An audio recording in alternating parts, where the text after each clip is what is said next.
My son-in-law banned me from the wedding my money paid for. Now he needs my time's help. They say every family story begins with something small. A word meant as a joke, a look held half a second too long. Mine began with brunch, the kind with white linens, soft jazz, and people who never check prices. I'd spent 30 years running into fires.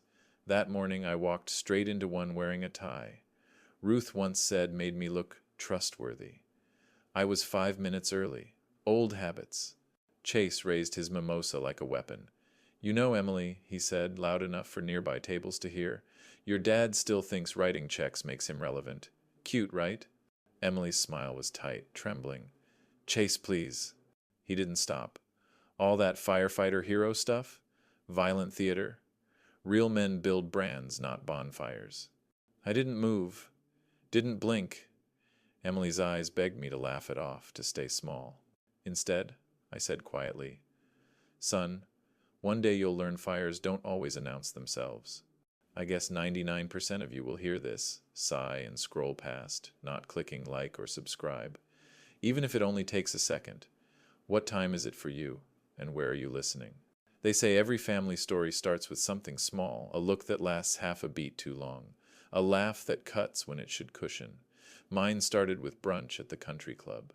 Saturday morning, Summit Oaks smelled like money pretending to be modest, citrus polish, floral centerpieces, a little too much wax on the marble floors. I'd driven over early, old habits. 30 years of firehouse shifts make you allergic to lateness.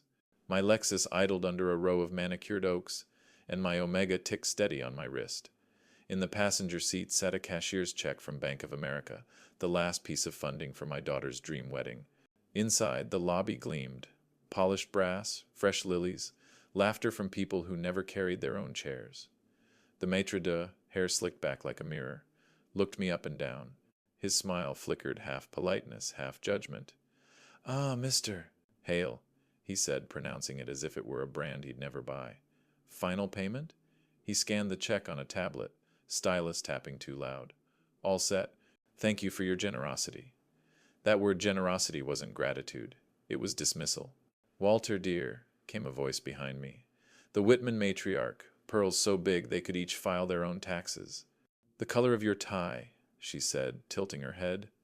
"So municipal." I smiled. "It's the same one I wore at Ruth's funeral, navy with a silver pin. My wife had picked it." The woman turned away before my answer could leave my mouth. The sound of champagne flutes drew my attention to the bar, where Chase, my future son-in-law, was holding court. He had the kind of confidence money buys on credit. "Babe," he said to Emily, my daughter, "your dad thinks check. Writing equals authority. Old school. It's sweet." "Ugh!" Emily laughed, that nervous, paper-thin kind of laugh women use when they want a man to calm down before he gets worse. "Chase," she started, but he wasn't done. "All that running into burning buildings," he said, swirling his glass so the light caught the bubbles. "Great branding, but kind of violent theater, no? The whole firefighter culture thing, it's all adrenaline and hero poses." A busboy dropped a tray behind me. Glass shattered. Everyone flinched except me. My jaw didn't move. You don't move in a fire until you know where it's spreading. Emily's eyes darted to mine, pleading for me to laugh it off. I didn't. I looked at Chase, at his cufflinks, his easy smirk, the Rolex that probably still had the department store tag ghost-marked on the back, and I saw what I was really funding. A performance. Inside my head, something shifted. I stopped being the grateful father and started taking notes. The way you do at a fire inspection when the smoke detectors look fine, but the wiring hums wrong. The whole Whitman ecosystem hummed. Event planners, vendors, waiters, sponsorship plaques. A perfect machine. And I realized something: people like me were the oil. We kept it running, quietly, without applause. For a moment I smelled the faint trace of Ruth's perfume, that mix of lavender and soot she never could scrub out of her coat. A flash memory, her pinning my lieutenant bars, whispering, "Don't chase applause, Walt. Maintain standards." Standards are a compass. I reoriented. Outside I stepped into sunlight that looked too bright for the hour. The air smelled like fresh money and fertilizer. My phone buzzed a ring notification from my porch. A package delivery. Normal life, still running its errands. I watched a champagne bubble cling to my thumb, pop, and vanish. A tiny alarm, barely audible, but real. The first crack wasn't the insult. It was the silence that followed, the kind you only hear right before a building gives way. Wedding morning, the kind of quiet that feels rehearsed. I woke early, old reflex. The house still smelled faintly of last night's polish, the kind I only used on big days.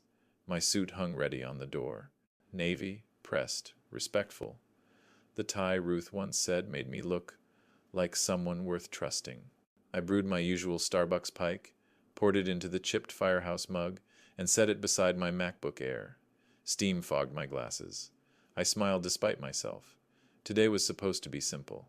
I opened my laptop to check the wire confirmation $48,600 transferred from my Bank of America account to Summit Oaks Country Club. The screen glowed like a small furnace. A digital receipt for the day I'd promised Ruth I'd make perfect for Emily. I took a slow breath, adjusted my omega, and started to knot the tie. Then my iPhone buzzed. Chase, Walt, it's simpler if you sit this one out. We'll celebrate after. See. For a second, I thought it was a joke, a mistyped message meant for someone else. I stared at the text, waiting for the punchline. Then I saw the gray dots, a reply being typed, Emily. The bubble blinked, then stopped. Nothing sent. My hands didn't shake from fire or smoke, but from something quieter, something smaller and meaner. I called. It rang twice. Then Chase's voice filled the line speaker mode, echoing off tile and laughter. I could hear hairspray, a curling iron clicking. Hey, Walt, he said, too smooth. I was just about to call you. Look, it's optics, sir.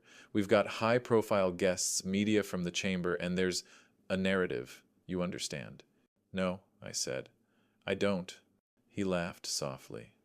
The hero dad thing, firefighter, tragedy, all that can overshadow the couple. It's about Emily and me. You get it, right? I could hear my daughter's voice, faint. Chase. He muted me. I stared at my reflection in the kitchen window. When he came back on, his voice was calm again, practiced. Stay home, Walt. Please don't make this dramatic. Then the line went dead. For a while, I didn't move. The clock over the stove ticked louder than usual. Steam from the coffee traced ghosts across the counter. I looked at the ring-shaped stain it left on the wood oval. Imperfect, like a wedding band too long worn. Memory crash. Ruth sitting in her chemo chair, me trying to fix her soup, too much salt, not enough strength. She'd smiled weakly and said, You fix small things, Walt. That's how big things stay standing. I set the phone down carefully. No yelling, no begging, no theatrics, just order. I unknotted the tie, folded it neatly, hung the suit back up. Then I pulled out a folder from the drawer labeled Hale Safety Supply Operations. Inside, invoices, vendor contacts, credit lines. I made a note to myself. Audit exposure. Old habit. Preparation doesn't always mean fire drills. When I opened the mailbox later, an envelope weighted pre-approved line extension from my credit union. The kind of letter you'd usually celebrate with a call or a toast. I didn't.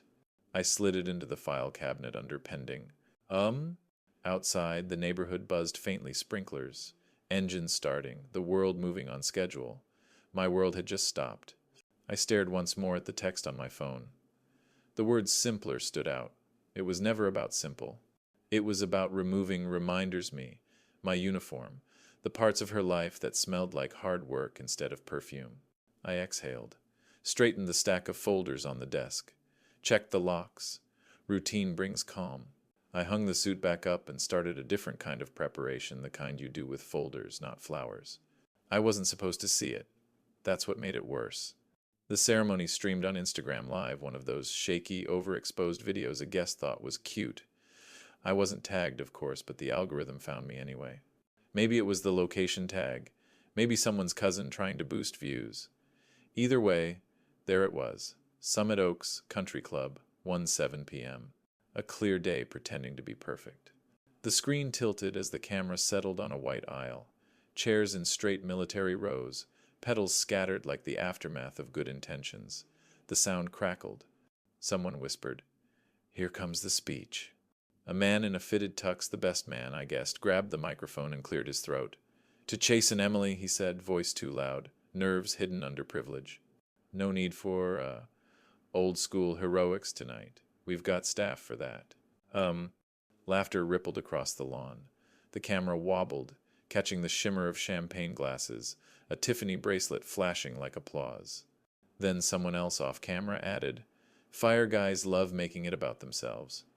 More laughter, softer this time, but meaner. Emily smiled, the kind of smile you use when you're trapped in a room that's supposed to be safe. Her eyes flicked down, just for a moment, but she didn't stop it. That was the part that landed, right in the chest. The phone grew heavy in my hand. Murphy, my old shepherd mix, sighed on the couch beside me, oblivious to the screen's poison. I stared at the comments flooding in. Iconic! Such a classy wedding! Goals! The video froze on Chase's face, smug, gleaming, victorious. I hit pause and set the phone down. My palms felt raw, as if I'd actually been holding fire. For a long minute, the house was quiet, except for the hum of the fridge and Murphy's steady breathing. Outside, a lawnmower droned a few houses down, chewing through grass like it owed someone money. The ordinary world kept moving while mine stayed perfectly, painfully still. When you spend your life in emergencies, you learn a different kind of patience. You don't panic when things collapse. You take inventory. I walked to my desk and opened a new folder on my MacBook. Whitman wedding evidence. I dragged in screenshots, links, timestamps. Call it habit. Rule 1, my old captain used to say. Carry quietly. Rule 2. Document everything. I scrolled once more through the frozen frame, the one where Chase was raising his glass, and felt that old lesson hum in my bones. You can't fight people like that head on. They live for spectacle. You fight them with records, with receipts, with time. In the garage, the air smelled faintly of cedar and motor oil. I pulled Ruth's old cedar box from the shelf, the one she kept her stationery in. The hinge creaked needed oil. I fixed that. Small things.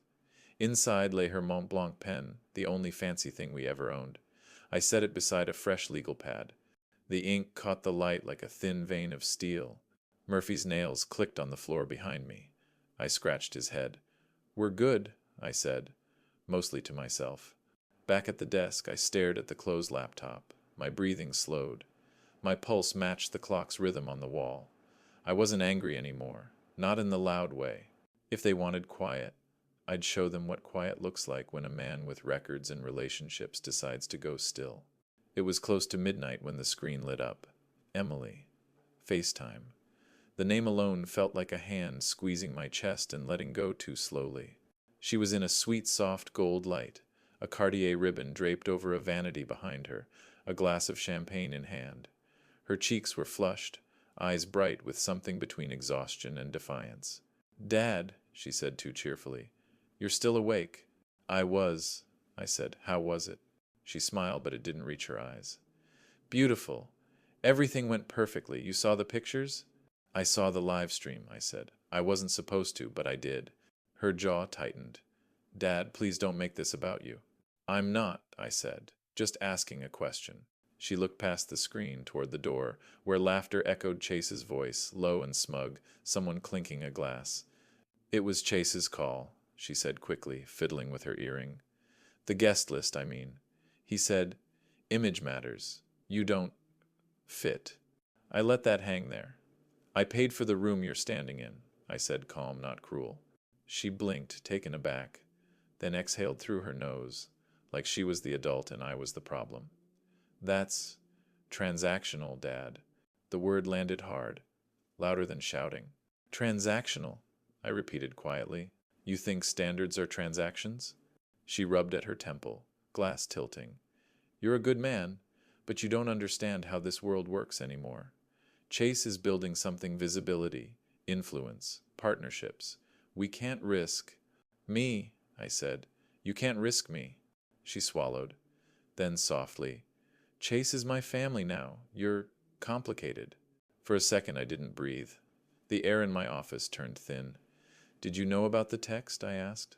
Her eyes darted off screen. "I have to go. We'll talk later, okay?" "Emily," I said, steady but Keeter now. "Did you know?" She didn't answer. Just hit end. The screen went black, my reflection faint in the glass, older, smaller, silent. The phone buzzed once more, a calendar alert. Not for a meeting, but for the 1-year anniversary of Ruth's passing. I'd set it a year ago, thinking I might forget. I never did. In the silence, I heard Ruth's voice again, clear as if she were standing behind me. Boundaries are a kindness when people are determined to drown. I walked to my desk, opened QuickBooks, and scrolled through the payments I'd made line after line of receipts. Florist, catering, event planner, venue deposit. I tagged each one under a new category. Non-recoverable lesson. Then I opened my email. Drafted a note to the event manager at Summit Oaks.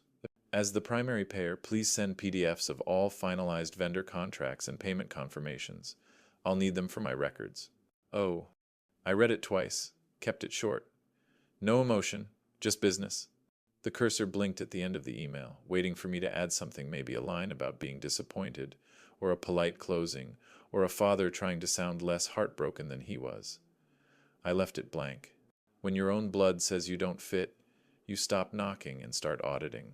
No threats, no drama, no raised voice, just quiet adjustments, switches flipped, doors closed, lines redrawn. Revenge wasn't the point, this was housekeeping. Chase never knew how many of his small wins had my fingerprints under them. The vendor discount on his boutique's insurance came from an old firehouse buddy who ran the underwriting desk at North Shore Mutual. The credit accommodation from my credit union? My reputation kept the account flagged as low risk. And those early bulk orders for his branded Whitman gear safety merch? That was me, nudging Captain Riggs to let the rookies test them out. Time to unplug. His world was curated half aesthetics, half borrowed equity. The storefront sat on a newly gentrified block downtown, a BMW gleaming under the awning, espresso machine hissing inside like a coiled pet. Chase believed in presentation. What he didn't understand was infrastructure. I started with the firehouse. Drove down mid-morning. The bay doors were open, sun spilling over chrome and concrete. Captain Riggs spotted me and grinned. "Cap Hale, long time." "Riggs," I said, shaking his hand. "We're done with Whitman gear. Pull any pending trial orders. His stuff doesn't meet our standards." Riggs didn't ask why. He just nodded, a quiet respect passing between men who understood both fire and politics. "Copy that, Walt. I'll notify procurement." A rookie scribbled a note on his clipboard, the tip of his pen squeaking. One switch. Next stop, the credit union. The same one Ruth and I joined after our first house fire payout, back when savings meant something. I sat in the manager's office, wood paneling and soft hum of a printer filling the space. I used Ruth's Mont Blanc to sign the letter rescinding any implied personal guarantee or credit recommendation attached to Whitman Enterprises. "Of course, Mr. Hale," the manager said, reading carefully, lips pressed tight. Her eyes drifted toward a framed photo on the wall, our local scholarship night. Ruth in her favorite blue dress, me shaking hands with a student who became a paramedic. "You built a solid foundation here," she said, trying to keep it that way. 2 switches. That afternoon, back at my desk, I opened my MacBook. The cursor blinked like a metronome, keeping time for the rest of my life. I pulled up my supplier contacts, decades of names built on handshakes and trust. Typed a short, clean message to my rep at Chase Bank Merchant Services. "Please remove any cross-reference between Hale Safety Supply and Whitman Enterprises, effective immediately. No shared promotions or endorsements going forward. Regards, W. Hale." I attached the relevant account IDs, double-checked for tone professional, not bitter, and hit send. 3 switches. Outside, the sun was starting to sink. The house glowed in that soft amber light that makes everything look like it belongs to memory. Murphy lifted his head from the couch, watching me without moving. I reached down, scratched the soft fur behind his ear. "We're just doing maintenance, buddy." For a second, I remembered something from training, how to shut off gas to a burning building. Twist smooth, steady, no panic. Then silence, then safety. The first time I did it, my captain had said, "Feels wrong, doesn't it? Like you're killing something alive. But it's how you keep the others breathing." That's what this felt like. Killing the flame before it spread. A ceiling tile above my desk had a water stain shaped like Florida. I stared at it for a moment, thinking how strange it was that even stains mapped themselves to something recognizable. chaos pretending to be geography. By sunset, 3 switches were off, and the building, his building, was a little darker. Word travels differently now, not through whispers over fences or the back pew at church, but through pixels and comments, likes and receipts. By the following Tuesday, Summit Oaks Country Club had posted an album from the wedding, 32 photos, all perfect in that sterile magazine way. White chairs, drone shots, champagne pyramids. But even in curated perfection, people notice absences. At 10:47 p. Menus, the first comment appeared under the post. Did anyone else notice the father of the bride wasn't there? 11 minutes later, another. He's a retired firefighter, right? I remember him from the scholarship banquet last year. Paid for all the equipment upgrades at Station 14. Stand up, guy. By midnight, the thread had turned. A Whitman cousin, one of those professional influencers whose lives smell like candle stores, posted a looping boomerang of champagne flutes clinking, captioned, "No drama, just legacy." Underneath, someone replied, "Where's her dad in all this legacy?" Another followed, "He paid for ours. Class act." Then Chase himself jumped in from his verified business account, the same one he used to sell overpriced Whitman gear. His comment was neat, PR polished. "Private family matter. Please respect privacy during this special time." That should have been the end of it. It wasn't. A veteran from my old crew replied, "No filter, no hashtags. Service isn't private, respect isn't either." And just like that, the fracture widened. I sat on my couch, phone glowing in the dark, Murphy snoring at my feet. The comments multiplied like embers in dry grass. By 1 a.m., the thread was a wildfire of opinions, speculations, and quiet moral math. No one mentioned me directly, but they didn't have to. The story was writing itself, one comment at a time. I scrolled until my eyes blurred, then set the phone down. In the kitchen, the refrigerator hummed, a sound as steady as a heartbeat. Outside, somewhere in the distance, a siren wailed faint, then fading. My body still counted the intersections by instinct. 3, pause, 2 more. Someone got there in time. Someone, he always does. When I came back to the couch, a message notification blinked. Not Facebook this time. Text thread veterans group, Engine 12 and friends. Riggs. Saw the post. "You good, Cap?" Manny. "Heard about the wedding. Don't sweat it. We know the score." Donovan. "Whole town does now." I typed back. "All good. Appreciate you, boys." The 3 dots popped up, then disappeared. They knew better than to push. Respect isn't sympathy. It's presence without intrusion. The next morning, I got a call from the credit union. The manager's voice was polite, clipped, efficient. "Mr. Hale, quick follow-up. We closed the expedited line of credit for Whitman Enterprises. Underwriting requires principal signatures in person." "Meaning?"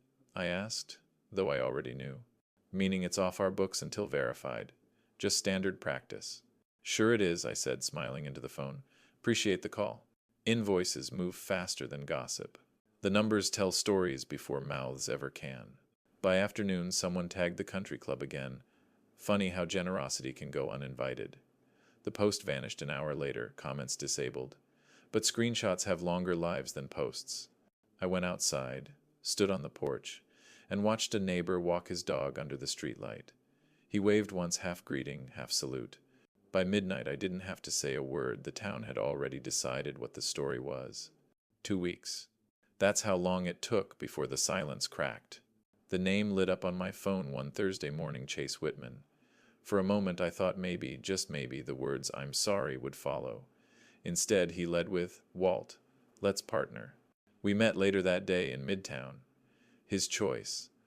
A lobby that smelled like success and disinfectant mahogany panels, revolving doors whispering with every rotation, sirens echoing faintly from the street. He'd picked the kind of law office where people pretend money solves character. He spotted me before I saw him. That same smile from the wedding photos, polished and hollow. His handshake was damp, his eyes calculating. "Good to see you, sir," he said, tone oily enough to fry an egg. We sat near the window, coffee cups between us, steam curling upward like hope on a timer. He stirred his cup without drinking. The Rolex on his wrist caught the light, new, gaudy, expensive in the way insecurity often is. Look, he began, leaning forward. You and I got off on the wrong foot. The wedding was messy. Optics, you know, but we're family. And family builds bridges. Bridges to where? I asked. He laughed, too loud. That's the spirit. So here's the thing, my boutique's expanding. We're moving into lifestyle branding. Gear, fragrance, influencer collabs. The works. But our supplier put us on cod, and the landlord got weird about a check that bounced. Nothing major. I just need a bridge loan. Between friends. How much? He smiled, casual, as if ordering lunch. 60,000, I said. Yeah, he replied quickly, tapping his iPad. I can paper it. Equity stake in the company, 15%. That's generous, by the way. He flipped the tablet around to show me a template contract, blank spaces, where real numbers should be. It was something downloaded, not drafted. I glanced at the document, then at him. Show me your profit and loss, I said. He froze mid-sip of his imaginary coffee. It's evolving. Then so is my interest. He frowned, recovering fast. Come on, Walt. You're sitting on savings, property, all those firehouse connections. You know this is a sure thing. You could be part of something real. I already am, I said. Integrity. He blinked, confused, like I'd just quoted a foreign language. He tried again. I'll make it worth your while. I stood, smooth, no heat. Send me your books, I said, then we'll talk. We both knew he never would. He tugged at his sleeve as I walked away. A loose thread hung from the cuff of his jacket. He kept trying to tuck it in, but it wouldn't stay. In the elevator, I thought of a rookie once green, eager, begging me to let him make a risky grab during a warehouse fire. I can get him, Cap, he'd said. I told him no.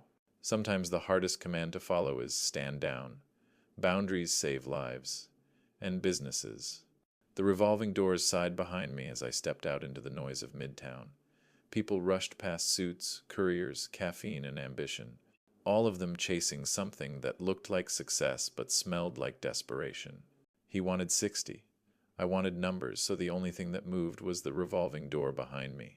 The knock came just before sunset, soft but certain. I knew it was her before I even opened the door. Emily always knocked like someone asking permission to enter her own past. She stood there clutching a tissue in one hand, a Dior bag hooked around her arm like an anchor. Her hair was pulled back too tight, the kind of neatness that hides unraveling. Dad, she said, voice light, brittle.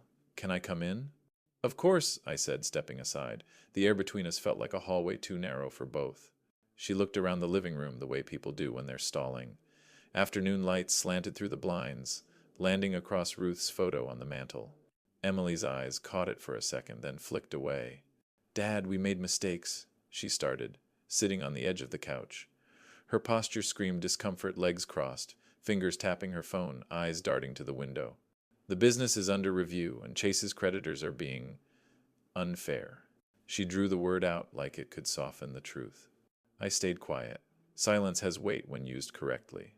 She took that as invitation. They froze our line at Bank of America. It's temporary, but we need a cosigner to reopen it, just until cash flow stabilizes. You'd just be a formality. A formality, I repeated, letting the words sit there. Her voice lifted with rehearsed optimism. We'll pay you back. You know we're good for it. We're family. I poured water from the pitcher, set a glass in front of her on the coaster Ruth had crocheted years ago. Green yarn faded at the edges. Emily, I said, did you know about the stay-home text? She looked down, eyes on the rim of the glass. We thought it would be simpler. Simple for who? No answer. Just a twitch at the corner of her mouth, the kind that hides guilt behind justification. I'm not angry, I said, but let's not pretend this is about fairness. It's about choices. She flinched. Dad, please. This isn't about the wedding. This is about survival. Chase's partners are threatening to pull out.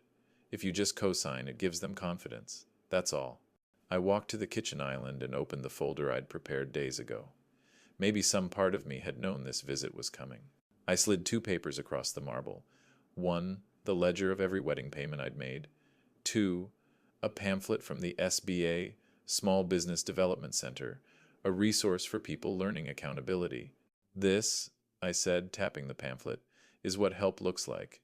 No signatures, no collateral, just work. Her face changed, first confusion, then hurt, then that practiced disappointment children reserve for parents who refuse to enable them. You're really doing this? To your own daughter? No, I said gently. For my daughter. Her eyes filled. You don't understand. Chase made his choices, I said, and you co-signed those before asking me to do it. The silence stretched between us until the ticking clock sounded like a metronome marking grief. She wiped her eyes, stood slowly, adjusted her bag. At the door, she hesitated. I thought you'd want to help. I do, I said. That's why I'm saying no. She nodded once, small and defeated, and walked out. The door clicked softly behind her, no slam, just the final sound of something closing on its own. I stood there a while, staring at the diagonal of light still crossing Ruth's photo. A memory surfaced: Emily at 8, wobbling on her bike, me jogging behind her, hand on the seat. The moment I let go, she looked back, scared, then found her balance. I told my daughter no, and for the first time in a long time, I felt like I'd kept both of us from falling. I guess 99% of you will hear this, sigh, and scroll past, not clicking like or subscribe, even if it only takes a second. What time is it for you, and where are you listening? The invitation came printed on heavy stock, gold embossed like a wedding all over again. Family Summit, it read, in calligraphy that tried too hard. Location, the Whitman residence. Attire, business casual, catered. It was Chase's way of pretending this was diplomacy, not desperation. The house was a museum, white wine sweating in crystal, marble floors that echoed small talk, and a Dior coffee table book no one had ever opened. A caterer moved like a ghost through the room, refilling glasses for people who didn't drink.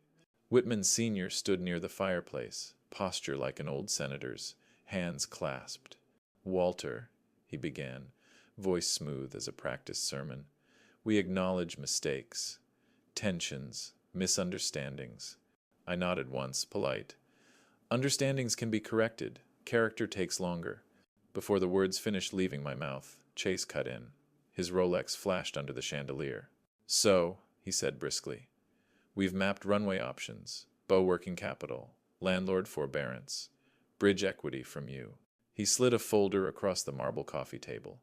The paper inside a pre-drafted personal guarantee had my name already typed in. I didn't touch it. Emily sat beside him, eyes on her lap. Her hands twisted her napkin until it looked like rope. Chase smiled, salesman smooth. Look, sir, we've all made missteps. But this gets everyone whole again. I can paper it properly. We'll secure your position, lean priority, the works. It's really just a signature. I picked up Ruth's Mont Blanc from my breast pocket and tapped it once against the table.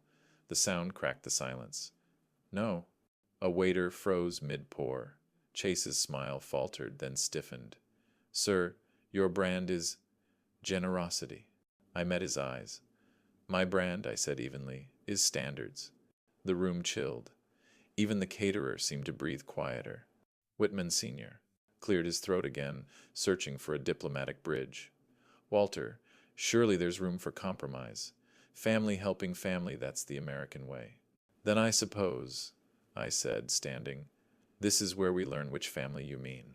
I set the Mont Blanc on the table, precisely parallel to the edge, and walked toward the door. In the foyer, I noticed a hairline crack running along their crown molding, invisible unless the light hit it just right. Funny what people miss when they're busy curating perfection. Outside, dusk had started to thicken. Emily followed me to the driveway, her heels hesitant on the stone. Dad, just this once? She whispered. Please. I wanted to fold her into my arms, to make the world simple again, but I could smell Ruth's perfume from the scarf still tucked into my jacket pocket. Her voice rose in memory, soft and sure. Don't fund people's fantasies, Walt. Fund their character. I turned to Emily. Sweetheart, I said, I love you. That's the problem. Love doesn't mean underwriting someone else's lesson. She blinked hard, but no tears fell. Just a small, tired nod. I got in the car. The rearview mirror caught her standing there, framed by the mansion's glow, too young to look that defeated. Back home, The house was quiet. I hung my jacket, poured a glass of water, and opened my MacBook Air. The desktop reflected Ruth's face from the photo on the mantel. New email draft. Subject: appointment request. Estate planning review. Body: please schedule a meeting next week to update trust structure and establish asset firewall. If they wanted paper, I'd give them paper, just not the kind they expected. Midtown smelled like rain and copier toner. 8th floor, glass walls. City noise softened into a steady hum. My attorney, Miriam Klein, greeted me the way she always did, no small talk, just purpose. "You brought notes?" she asked. I slid a manila folder across her desk, every page tabbed in blue. "They asked me to stay home from a wedding I paid for," I said quietly. "Now, they want me to bankroll their recovery. I'd like to stop being their safety net." She didn't look up, just nodded once. "Okay." The view behind her stretched across the skyline, all steel and ambition. On the table between us, she laid out color-coded tabs: will, trust, deed, healthcare proxy, legal armor in pastel. "We'll start with the Ruth Hale Education Trust," she said. "It covers future grandchildren college, trade school, emergency medical, no cash distributions outside that scope. Emily remains eligible as beneficiary, but her husband will have no managerial control." I nodded. "Good. Help, not handouts." Miriam flipped another document. "Next, we transfer the house deed into a revocable trust. You stay trustee, but it shields assets from any Whitman entanglement." "It's not a fence, Walt, it's insulation." "That's all I want," I said. "Fireproofing." She looked up then, eyes sharp behind thin glasses. "You're doing pre-incident planning again, firefighter brain." "Old habits," I said. We moved down the stack. A notarized letter to Bank of America, clarifying I would not serve as guarantor, cosigner, or personal reference for any Whitman entity, individual, or affiliate. Miriam read it aloud in her calm, surgical tone. "This serves as a standing instruction that no verbal assurances, implicit or explicit, should be inferred as financial backing." "It's dry," she said, "but legally bulletproof." "Dry works," I said. Then she pulled a single sheet from the bottom of the pile. "Statement of intent," she said. "Optional. Reads like a letter to your daughter. Not required, but it helps define motive if there's ever a dispute." What kind of letter?" "Something like, this structure exists to preserve family stability and honor commitments made during my lifetime, while discouraging dependency or misuse. It's your voice on record." I thought about Ruth's voice, warm, steady, amused. "Write it down," she'd say, "so people don't rewrite you." "I'll sign it," I said. Miriam slid the document forward. I picked up the Mont Blanc Ruth gave me on our 25th anniversary. It felt heavier than I remembered. The nib caught slightly on the paper as I signed, a whisper of resistance before the ink flowed clean. Afterward, we reviewed copies, initials, witness lines. Everything exact. Every signature, a small act of control. Outside, the storm had started, a fine mist streaking the glass, headlights reflecting in long ribbons across the avenue below. From Miriam's office, I drove straight to the Bank of America branch on 67th. My banker, Miss Reyes, greeted me by name. I handed her a laminated instruction sheet Miriam had prepared. "No verbal authorizations. All Whitman-related inquiries must be routed through written correspondence only." She read it carefully, then looked up. "You really thought of everything, Mr. Hale." "Firefighters don't get second chances," I said. "We learn to control the burn." She smiled faintly. "Understood." That night, back home, I placed the signed documents into the fireproof box beside my desk. Murphy thumped his tail once, satisfied with the sound of routine.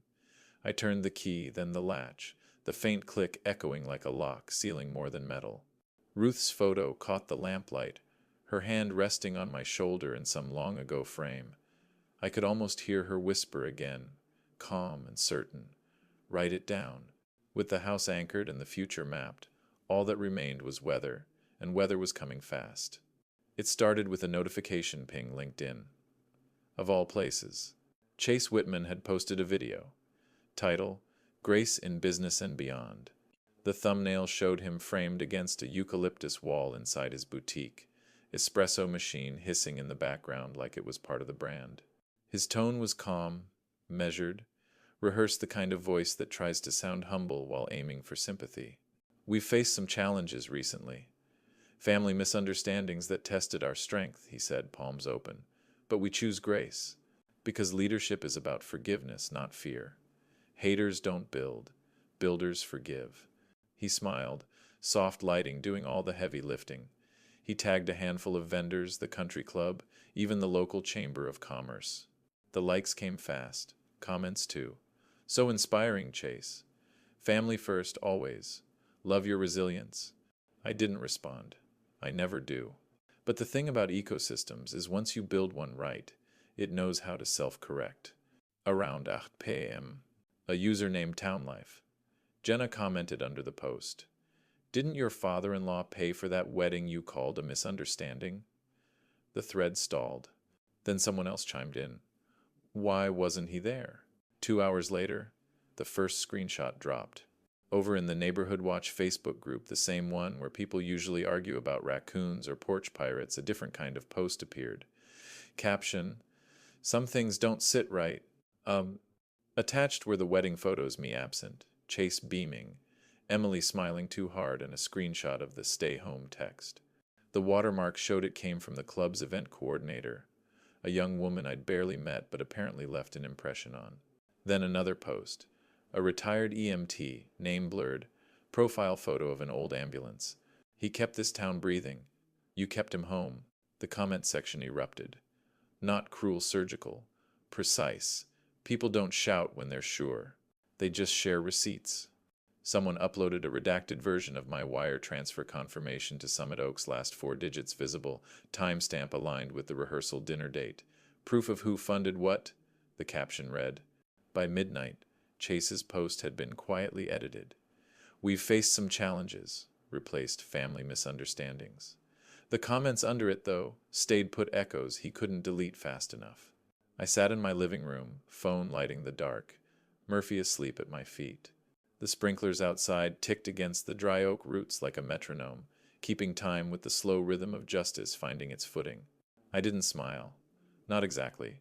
But I did exhale. I went to the kitchen and made tea instead of coffee. Something about the ritual felt calmer, older. The steam rose in soft spirals that reminded me of Ruth, standing at the stove years ago, laughing at my impatience. Tea is for men who bide, she'd said once. So I bided. The next morning my phone buzzed again, not with outrage, but quiet solidarity. A text from Captain Riggs. Saw what happened. You don't owe them a thing. Another from my credit union manager.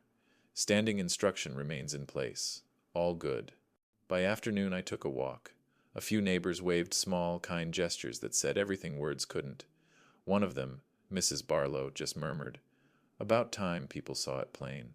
The truth doesn't need volume, just documentation. If truth needed a room, I had just the room in mind. The same chandeliers, the same wax and citrus air, the same polished marble where I once stood invisible. Only this time my name wasn't on a check, it was on the program. The Veterans and First Responders Scholarship Night, co-hosted with the Chamber and the Firefighters Union, had returned to Summit Oaks Country Club, of all places. Maybe poetic symmetry was Ruth's idea. She always liked closure with polish. The banner above the dais didn't say Whitman Wedding this time. It said, Service isn't a brand. The lobby buzzed with the kind of mingling that smells of starch and purpose. Firehouse crews in pressed dress blues, EMT families, a few city council suits, the chamber president, my credit union manager.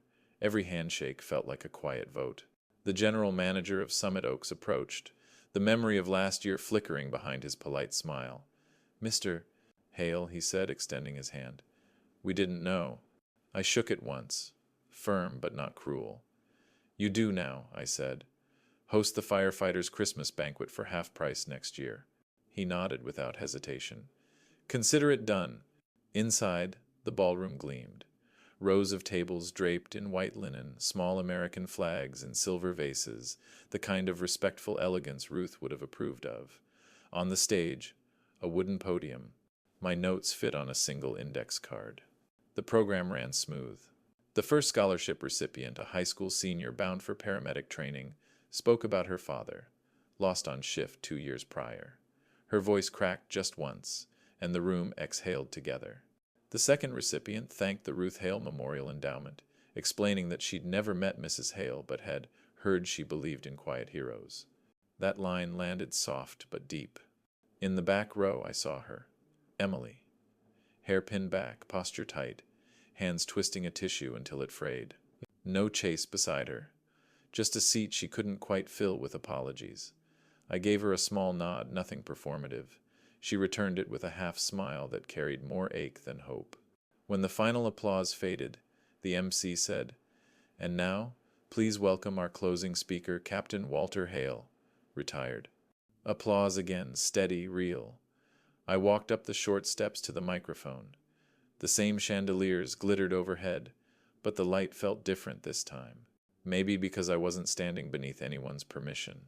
I placed the note card on the podium, smoothed its edge until it feathered.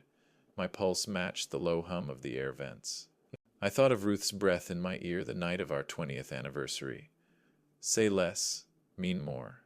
When I looked up, every face in the room was waiting crews, students, neighbors, even the staff lining the walls. The sound of a glass settling somewhere in the back punctuated the silence. I spoke slowly, letting each word find its footing. This town runs on quiet work, on people who show up when it's inconvenient, who do the right thing when no one's filming. That's not heroism, it's maintenance. The kind that keeps roofs standing and names worth saying. A few heads bowed. The clink of a fork stopped midair. I've learned that sometimes the hardest thing you can do is not respond to disrespect, to keep your standard without lowering it to meet someone else's comfort. Service isn't a brand, and respect isn't a marketing plan. It's earned, kept, and lived. I paused. Somewhere in the back, Emily's hand went still. "This scholarship isn't about remembering me," I said. "It's about remembering who we're supposed to be when no one's watching." I stepped back. No mic drop, no flourish, just a long, rising silence that felt like standing at attention. When I stepped to the microphone, the room settled like a crew, waiting on a command. The lights were softer than I remembered. Warm amber bouncing off polished wood and crystal. I could feel the weight of every gaze as I stepped up to the podium. The same ballroom where I'd once been told to stay home. I didn't bring a speech, just one card with 6 bullet points and Ruth's name written in the corner. For a moment, I let the silence settle. You can tell a room's character by how it handles quiet. This one held it well. "Some folks," I began, voice steady, "confuse money with meaning, optics with honor." A few polite chuckles. They thought it was just philosophy. I continued. "A man once asked me to stay home from a wedding my savings paid for." Gasps rippled across the room. I didn't flinch. I wasn't naming anyone. I didn't need to. The chandeliers did the pointing for me. "I've been told that service is violent theater," I said, "that running toward fire instead of away from it is just branding. But service isn't theater. It's kneeling on kitchen tile beside a stranger and keeping him breathing till the medics arrive." A veteran in the second row wiped his eye. Across the room, the chamber president leaned forward, elbows on his knees. "Service isn't about applause. It's about standards," I said. "If you mock the work, you don't get the network." That line landed hard like the clang of a closing bay door. The screen behind me lit up with a slide, the Hale Community Fund and the Ruth Hale Courage Scholarship. Beneath them, 3 lines appeared. Respect clause. All vendors and partners must uphold professional integrity in public and private conduct. No discrimination or disparagement of first responders or service workers. Violations result in immediate removal from referral networks and funding eligibility. It wasn't vindictive. It was structural, orderly, quiet power written in ink. I let the room read it. "This clause applies to every contract and donation moving forward," I said, my voice low but clear. "From tonight, all Hale business referrals and sponsorships will be limited to companies that sign it. No exceptions." A murmur rose, then built into applause, steady, then rolling, then something larger. It wasn't for me. It was for what people recognized in themselves. I looked toward the back of the room. Emily sat alone, hands clasped in her lap, face caught between pride and regret. When our eyes met, she mouthed, "Thank you." I gave a small nod. For a half moment, I looked at the empty space beside me where Ruth would have stood her hand on my shoulder, her smile calm and knowing. I breathed her name without sound. Then I closed the note card. Courage, I said finally, isn't loud. It's consistent. Oh. The applause started again, this time rising like a tide. People stood: firefighters, teachers, small business owners, the banker who'd once called to confirm my boundaries. It wasn't triumph. It was alignment. I stepped back from the podium, the room still clapping, the chandeliers swaying slightly as if even the air was lighter now. And somewhere in that wave of sound I realized the difference between revenge and restoration. Revenge is loud. Restoration is policy. I gathered my card, my pen, and Ruth's name. Applause faded into a hush, and that's when the first cancellation pinged my phone like a seatbelt clicking. I guess 99% of you will hear this, sigh, and scroll past, not clicking like or subscribe. Even if it only takes a second. What time is it for you? And where are you listening? By dawn, the applause had cooled into paperwork. Not rage, not vengeance, just motion, the quiet, mechanical kind that runs on policy and signatures. The first alert came from the credit union. A courtesy ping. Whitman Design Co. overdraft protection temporarily suspended pending review. It was phrased like weather, polite. I knew what it meant. The system was correcting itself. By mid-morning, 2 firehouses canceled their boutique swag orders. Shirts, mugs, tote bags that were supposed to arrive by Memorial Day. We'll source local, one captain texted. Somewhere that pays invoices. At noon, someone sent a photo from downtown. The boutique's glass door reflected Chase's outline. Arms crossed, jaw tight. In the corner of the frame, a yellow notice to cure, fluttered, taped crookedly to the window. 10 days to settle rent arrears or vacate. Behind the glass, the mannequin still wore summer linen like nothing had happened. No one screamed. The sound was paper. Chase made his move that afternoon. He stormed into the credit union, loud enough that tellers froze mid-count. You people are destroying small business, he said, voice echoing off the glass dividers. The manager, Miss Yoon, didn't raise hers. She slid a printed summary across the counter. We adhere to uniform standards, Mr. Whitman. Missed rent for 3 months. NSF fees since April. No tax deposits in Q2. He tried a smirk that didn't land. You'll regret this. She adjusted her glasses. We already don't. Later, my phone buzzed. The chamber president. Walter, just a courtesy call, she said. We quietly replaced Chase for next month's retail forum. Optics? I asked. A pause. And ethics, she admitted. I thanked her, nothing more.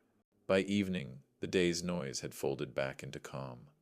I went to the warehouse, packed orders for engine 12 safety gloves, rescue shears, reflective vests. The smell of cardboard and fresh tape filled the air. It smelled like my 20s. It smelled like beginning. Murphy followed, circling twice before settling by the loading dock door. His tail thumped once his version of approval. I stacked boxes, sealed labels, and thought about the balance of it all. Consequences weren't punishment. They were calibration. You restore systems not by shouting, but by letting standards do their work. At home, the phone kept lighting up. Vendors confirming contract revisions. Donors adding to the Ruth Hale Fund. Old crew members sending quiet thumbs-ups. None of it felt like victory. Just equilibrium returning. Somewhere, I knew Emily was watching the same thing unfold in real time. Chase pacing, deflecting, spinning the story again. And I knew she'd feel the impact too. That part hurt more than I wanted to admit. I sat at my desk, wrote another check to the scholarship fund, signed it slowly. My hands didn't shake this time. Outside, the streetlights flickered on. A delivery truck downshifted. The world, indifferent, kept moving. I shut down the computer and leaned back, letting the quiet stretch. Revenge burns hot and fast. Restoration hums low and long. By Friday, every contract that needed to move had moved. Every handshake that mattered had found its way home. And by Friday, the only person who hadn't called me was the one I was waiting on. She stood in the doorway too long before knocking. That alone told me something had shifted. No designer bag, no polished confidence, just my daughter. Smaller somehow, hair pulled back, eyes swollen from trying to hold back tears that didn't want to stay put. Dad, she said softly, can I come in? I nodded. She stepped inside like she was entering a church. We sat at the kitchen table. Same one Ruth picked out 30 years ago, oak, solid, never flashy. Emily gripped her mug with both hands, knuckles pale against the ceramic. Steam curled between us. I chose status over you, she said, voice cracking. Over Mom's memory. I thought, if we looked perfect, we'd be safe. She swallowed hard. I wasn't safe. I was just wrong. She didn't look up. She didn't ask for money. I read the respect clause, she added. The one from the scholarship night. I want to sign something too. I didn't move right away. Then I stood, walked to the counter, and took out a single sheet I'd already printed months ago just in case the day ever came. A simple header. Family Boundaries Agreement. I slid it across the table. Read it first. Her eyes skimmed the lines. No financial requests for 12 months. No co-signing or guarantees ever. If we reconcile, it's directly no intermediaries, no negotiations through others. Honesty is the first currency. She blinked fast, tears catching light. It's fair, she whispered. Then sign it, I said, and live it. She nodded, reached for my pen. Ruth's Mont Blanc. I watched her hand tremble slightly as she signed her name slow, deliberate, like each letter was an act of penance. I'll get a job, she said when it was done. Any job. Get a real one, I said. Benefits, health insurance. That's how grown-ups heal. A small laugh escaped her. America, she said. Yeah, I replied, smiling back. America. The laugh broke something open. We talked. Not like before, not yet, but like people who could start again. She asked what she could do to make it right. I told her truth, restitution, service, in that order. So we wrote her plan on the back of an old invoice. Debt counseling, resume polish, 3 applications a week, volunteering once a month with the Firehouse Auxiliary. She nodded through every line, no pushback, no spin. When we finished, she pulled out her phone. I want to post something, she said. Not a performance, I warned. I know. She typed for a while, backspacing, retyping. Then she turned the screen toward me. It read, Last year I made a choice that hurt good people. I asked my father to stay home from something he built. I can't undo that. I can only live differently now. To those who serve quietly, thank you for showing me what respect really means. She looked up. Is this enough? I stared at the words plain, unpolished, true. It's a start, I said. She hit post. And I exhaled a breath I didn't know I'd been rationing since June. Outside, the light had softened, that gold hour that forgives every surface it touches. The faint ring from her mug stayed on the wood, a perfect circle cooling in the grain. I didn't wipe it away. Some marks earn their place. Forgiveness, I realized, isn't a door. It's a contract with terms, signatures, and renewal dates written in behavior, not ink. When she left, she turned at the porch step. I'll see you next week, she said. Bring coffee, I told her. She smiled. Cheap kind, right? Yeah, I said. Cheap kind. And for the first time in a long time, the house didn't feel empty when the door closed. The ballroom smelled like lemon and linen again. Not the sharp polish of new money, but the quiet scent of things kept clean because they matter. The Ruth Hale Scholarship Night, 2nd annual.